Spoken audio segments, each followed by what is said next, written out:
quest. Thank you all for coming. Wonderful, wonderful to see so many of you here. Intrepid adventurers ready for a quest of epic proportions. Well, epic is asterisk. We'll see how epic it is. Before we begin creating a fantastical journey, we have a few words from a local wizard.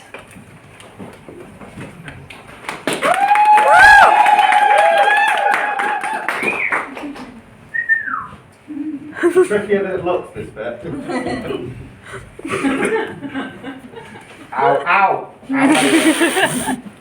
It also had to do with that, the hat falling off. Is the mouth hole in the right place and people can hear? Close enough. Yeah. Observational comedy for wizards. It's difficult to find a mentor to teach you banishing spells. All the ones worth learning from already know Banish Apprentice. Summoning spells, though, that's a different beast. Well, set of beasts. Though no matter that the spell says explicitly that it will summon a creature to do your bidding, they get very confused when you ask them to represent you at an auction. Going once, going twice, 3 times, sold to the pulsating mass of eyes and shadows.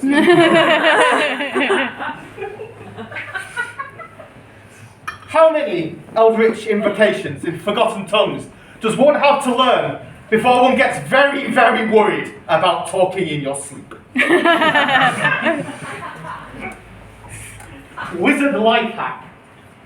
I started putting all my alchemical reagents in those little spice grinders. It's really convenient, but you've got to be very careful. Last night, I accidentally ground bat guano all over my chips, and then lost a pile of plate in the resulting explosion. In the end, I just gave up and went down the tavern. But the problem is, you go to a tavern in your wizard outfit. It's terrible. You find a nice little out-of-the-way corner, sit down, do a bit of reading, and then you look up, and there's a line of adventurers waiting to ask you. I know being a wizard is about searching for strange knowledge in obscure places, but I wasted all of last Saturday looking for the alchemical meaning in Spandau Ballet's gold.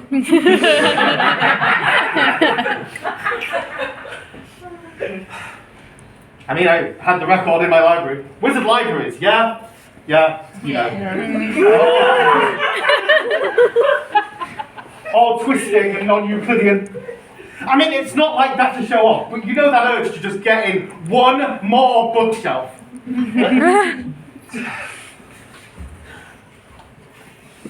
The worst thing about opening your mystical third eye is when you get a mystical third eyelash in it. The second worst thing about opening your mystical third eye is suddenly none of your hats fit.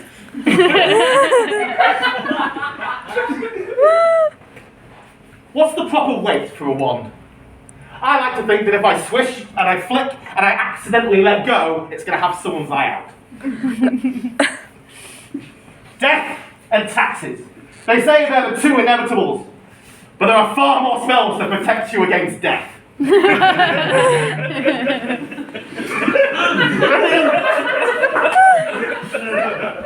You can try and get away from the taxes, but it usually ends up with you in a large black tower surrounded by cowed peasants. Every time. But what spell would you want to be remembered for? I mean, I don't go around casting Melf's Acid Arrow or Mordaikanen's Doom Sphere all the time. No, I want to be remembered for a spell people will actually use.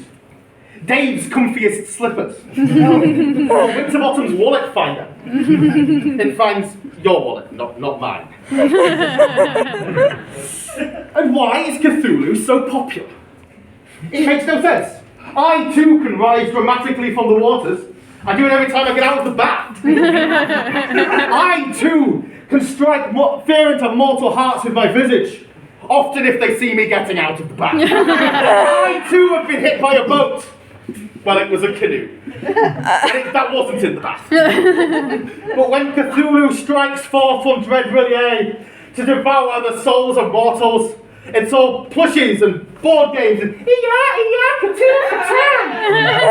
And get it. When I did that, what I got was arrested for indecent exposure. It's one rule for the elder gods and one rule for the rest of us. Have a good evening.